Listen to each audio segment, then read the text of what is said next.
ونحن على ذلك لمن الشاهدين ومن الشاكرين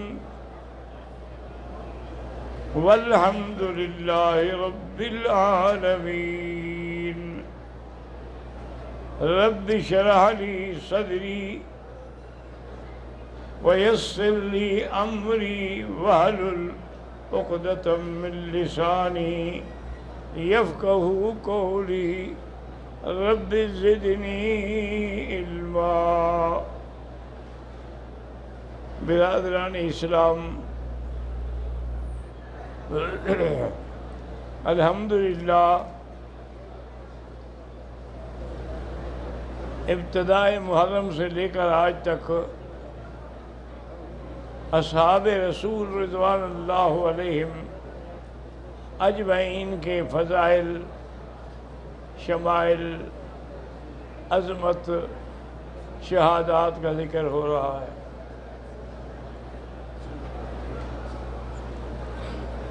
آج کے خطاب میں انشاءاللہ سیدنا معاویہ رضی اللہ تعالیٰ عنہ کے بارے میں عرض کریں گے۔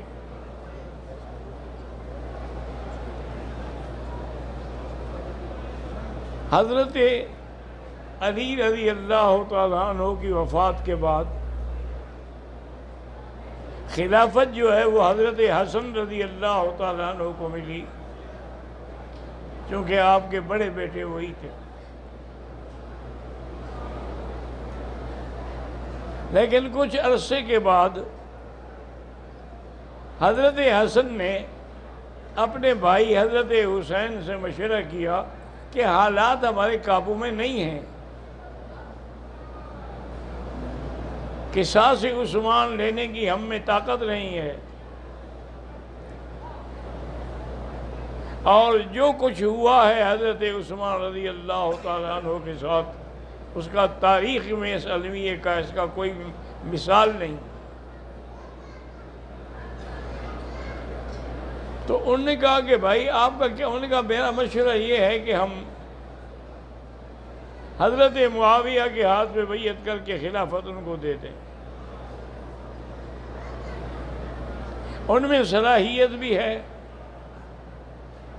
ان میں قوت بھی ہے، اور انہیں اللہ کے پیغمبر نے دعا بھی دی تھی کہ اللہم اہدہ واہد بہ واجعلہ ہادیا، اور ایک دفعہ دعا دی تھی کہ اللہم علمہ الکتاب وقہ العذاب ومکنہ فی البلاد۔ تو اللہ کے نبی کی دعائیں بھی اس کے ساتھ ہیں۔ انہوں نے حضرت سیدنا معاویہ رضی اللہ تعالیٰ عنہ کو پیغام بھیجا اور اپنے تمام اہل مدینہ کے ارباب حل و عقد سے مشورہ کر لیا۔ حضرت امیر معاویہ رضی اللہ تعالیٰ عنہ تشریف لے آئے تو حضرت حسن نے ان کے ہاتھ پہ بیعت کر لی۔ تو اب یاد رکھیں کہ اس بیعت کرنے کے بعد حضرت معاویہ باقاعدہ خلیفہ ہو گئے۔ صحابی تو خیر پہلے بھی تھے، لیکن اب خلافت ان کو مل گئی۔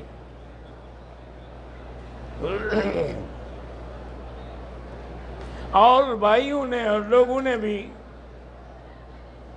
حضرت حسن کو مبارکباد دی کہ آج اللہ کے نبی کا وہ فرمان سچا ہو گیا ہے جو فرمایا تھا کہ ان ابنی ھذا لسید لعل اللہ ان یصلح بہ بین الفئتین العظیمتین من المسلمین، کہ یہ میرا بیٹا سردار ہے، اس کے ذریعے اللہ تبارک و تعالیٰ دو بڑی جماعتوں میں صلح کروائیں گے۔ اور ساتھ یہ بھی کہا کہ فئتین عظیمتین من المسلمین، وہ دونوں جماعتیں ہوں گی مسلمان، لیکن اختلاف ہوگا۔ اسلام میں تو کوئی شبہ نہیں تھا، اختلاف ہو جاتے ہیں۔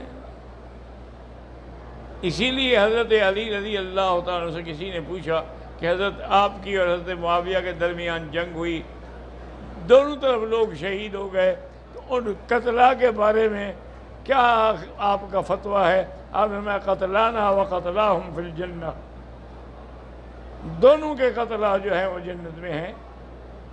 ہم خلیفہ برحق تھے اور وہ مجتہد مختی تھے، اجتہاد تو انہوں نے بھی کیا لیکن ان سے خطا ہو گئی، اور مجتہد اگر مختی بھی ہو تو اس کو پورا اجر ملتا ہے۔ سیدنا معاویہ رضی اللہ تعالی عنہ کے بارے میں آتا ہے کہ ان دونوں نے، یعنی معاویہ نے اور ان کے والد ابو سفیان نے، ان دونوں نے فتح مکہ کے موقع پر حضور کے ہاتھ پہ اسلام لائے، بیعت کی۔ حضور کو بڑی خوشی ہوئی، چونکہ قرابت داری بھی تھی، رشتہ داری بھی تھی ابو سفیان سے، اور پھر تو حضرت امیر معاویہ سے بھی رشتہ داری ہوئی کہ ام حبیبہ آپ کی بیوی بنی، وہ ان کی بہن تھی۔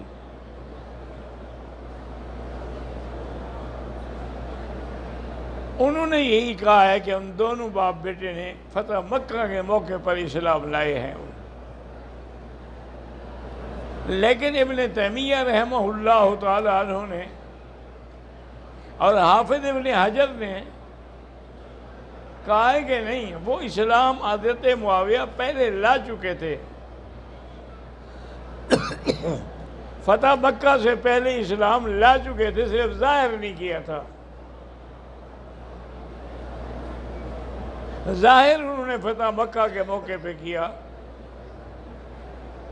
بہرحال کسی بھی حالت میں ہوں تو وہ اس تیسری جماعت میں شامل ہو گئے، متبعین میں، کیونکہ 3 جماعتیں ہیں جن کا ذکر اللہ نے قرآن پاک میں کیا ہے۔ والسابقون السابقون من المہاجرین 1، والانصار 2، والذین اتبعوہم بإحسان تیسری جماعت ہے۔ تو یہ تیسری جماعت میں تو ہے۔ امام شافعی رحمۃ اللہ علیہ نے لکھا ہے کہ اب ہم مہاجرین میں تو شامل نہیں ہو سکتے، ان کا دور گزر گیا، انصار میں بھی نہیں ہو سکتے، اب صرف ایک دور باقی ہے ان کی اتباع کرنے کا، تو جو ان کی اتباع نہیں کرے گا وہ بھی سمجھے کوئی اسلام سے نکل گیا۔ اگر وہ صحابہ کی اتباع نہیں کرتا، والذین اتبعوہم میں نہیں آتا، اور اتباع بھی بے احسان خالص دل کے ساتھ کرے، رضی اللہ عنہم ورضوا عنہ، ان پہ اللہ راضی ہے، جو اس میں بھی نہ ہو اس کا مطلب ہے کہ نعوذ باللہ وہ دائرہ اسلام سے خارج ہو۔ کیونکہ کفر اسلام صحابہ کے بارے میں جو آدمی بھی نعوذ باللہ ان کے بارے میں تبرہ کرتا ہے، ان کی شان میں گستاخی کرتا ہے، تو اس کے کفر میں کوئی شک نہیں، کیونکہ قرآن کہتا ہے کہ جب ہجرت کا وقت تھا، اذ اخرجہ الذین کفروا ثانی اثنین، جانے والے ثانی اثنین تھے، نکالنے والے کافر تھے۔ تو آج بھی ان کو جو اپنے دل سے نکالیں گے اس لا شک فی ذالک کہ وہ بھی کافر ہیں۔ حضرت امیر معاویہ کے بارے میں حضرت حمیری فرماتے ہیں کہ میں نے ایسا حوصلے والا بندہ نہیں دیکھا، بڑے بردبار اور بڑے باحوصلہ، حتیٰ کہ حضور فرماتے تھے کہ احلم امتی، میری امت کا سب سے بڑا حوصلے والا معاویہ ہے، رضی اللہ تعالی عنہ وارضاہ۔ اور دوسرا انہوں نے فرمایا کہ ان کی سادگی دیکھ کے میں حیران ہوتا ہوں، حالانکہ وہ تو حضرت حسن حسین جب کبھی ملنے آتے 2-2 لاکھ ہدیہ پیش کر دیتے، لیکن اپنے کپڑے ان کے پھٹے ہوئے ہوتے، ان پہ ٹانکیاں لگی ہوتی۔ فرماتے ہیں کہ ایک دفعہ میں نے ان کو دیکھا شام میں کہ آپ اونٹنی پہ سوار ہیں اور پیچھے آپ کا خادم ہے، لیکن آپ کے قمیص پہ ٹانکیاں لگی ہوئی ہیں، حالانکہ اس وقت وہاں کے وہ حاکم تو وہی تھے، لیکن سادگی تھی طبیعت میں۔ اور سب سے پہلی دفعہ جب بیڑا تیار ہو گیا، جس کے بارے میں حضور نے فرمایا تھا، حضور بی بی ام حرام کے گھر میں آرام کر رہے تھے، آپ کی نیند کھلی اور مسکراتے ہوئے اٹھے۔ بی بی ام حرام نے پوچھا کہ حضور مسکرا رہے ہیں، خیر کی؟ فرمایا کہ ہاں، اللہ نے مجھے میری جماعت دکھائی ہے جو دریا کے سمندروں کے اوپر بحری بیڑوں میں سوار ہو کے جہاد کر رہی ہے، اور اللہ نے یہ بھی فرمایا ہے کہ اوجبوا، ان کے لیے جنت میں نے واجب کر دی ہوں۔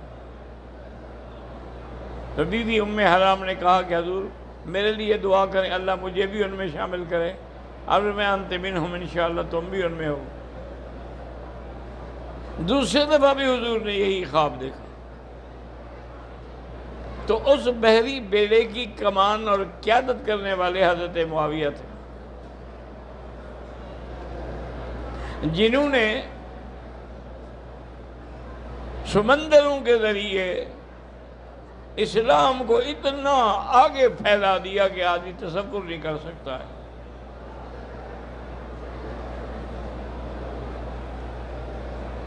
حضرت معاویہ رضی اللہ تعالی عنہ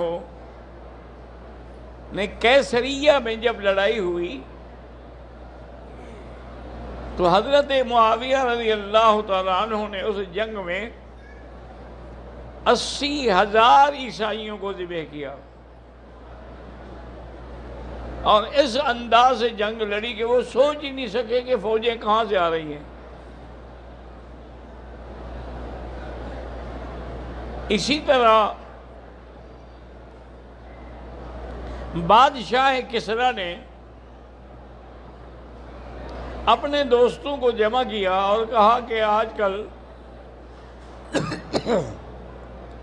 حضرت معاویہ نے تو اپنا دارالخلافہ بھی شام بنا دیا ہے، حضرت علی نے کوفے بنایا تھا،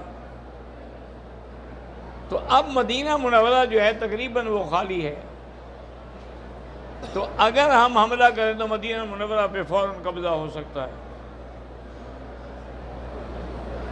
یہی خبر جب حضرت معاویہ کو پہنچی تو انہوں نے فوراً اپنا تیز سوار گھوڑے والا بھیجا اور ان کو خط لکھا کہ یا ابن الکلب، اے کتے کے بیٹے، ان اردت المدینہ تھا، اگر تم نے مدینے کا ارادہ بھی کیا نا تو میں ان کا سپاہی بن کے لڑوں گا اور تیری لاش اٹھانے والا بھی کوئی نہیں ہوگا، خبردار مدینے کا کبھی ارادہ نہ کرنا۔ اس کو جب خط ملا نا تو بالکل وہ ٹھہر گیا، گھبرا گیا، اس کے بعد اس نے ہمت نہیں کی کہ مدینہ منورہ پہ حملہ کرے۔ سیدنا معاویہ رضی اللہ تعالیٰ عنہ کے بارے میں، کیونکہ خوارج کو آپ سے بڑی دشمنی تھی،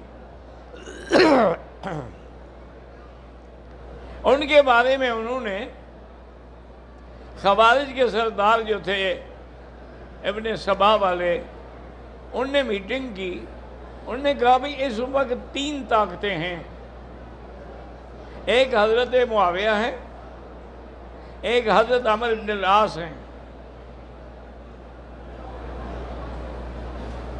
اور آپ نے فرمایا کہ ایک حضرت عمرو بن العاص ہیں اور ایک حضرت معاویہ اور ایک حضرت علی ہیں۔ اگر ان طاقتوں کو ختم کر دیا جائے تو مسلمانوں کی قوت بڑھ جائے گی۔ ان تینوں نے مشورہ کیا تو بکر ابن تمیمی نے کہا کہ بھی میں عمرو بن العاص کو قتل کروں گا، برق ابن عبداللہ نے کہا کہ میں حضرت علی کو قتل کروں گا، اور عبد الرحمن ابن ملجم نے کہا کہ میں امیر معاویہ کو قتل کروں گا۔ اور پروگرام بھی یہ تھا کہ 17 رمضان کی رات ہو، صبح کی نماز ہو، تینوں مختلف مقامات پر حملہ ایک وقت میں کریں تاکہ ایک وقت میں ہی مسلمانوں کی قوت ختم ہو جائے۔ اللہ کی شان دیکھیں، کہ حضرت عمرو بن العاص کے بجائے اس دن کوئی نماز پڑھانے اور آدمی آیا، آپ تشریف نہیں لے آئے، نتیجہ یہ نکلا کہ وہ بیچارہ شہید ہو گیا۔ اسی طریقے سے حضرت معاویہ پر جس آدمی کو مقرر کیا گیا تھا اس نے بھی عین اسی وقت پہ حملہ کیا، لیکن وار اوچھا پڑا، آپ شہید نہیں ہوئے، زخمی تو ہو گئے لیکن شہید نہیں ہوئے۔ اسی کے بعد سیدنا امیر معاویہ رضی اللہ تعالیٰ عنہ نے اسلام کو اتنا غلبہ دیا کہ جب آپ نے اقتدار سنبھالا تھا تو اس وقت اسلام 24 لاکھ میل پہ تھا، اور اب جو ہے وہ 48 لاکھ مربع میل پہ اسلام کا پرچم لہرا گیا۔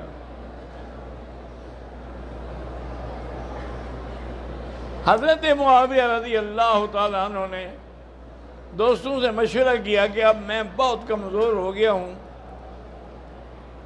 کیا مقصد ہے تمہارا؟ مشورہ ہے کہ میں یزید کی بیعت کر لوں تاکہ میری موت کے فوراً بعد بھی اختلافات نہ ہو جائیں، اور اگر اس نے اچھے کام کیے تو کامیاب رہے گا۔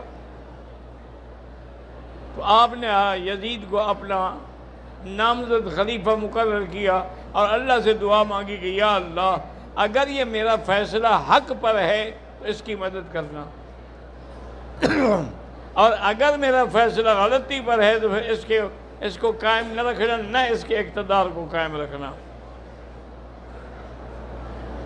یہ ہمارے بہت سارے لوگ جو ہے نا جی پروپیگنڈا کرو جی یزید کو نے خلافت دی اور یزید کو خلافت دی۔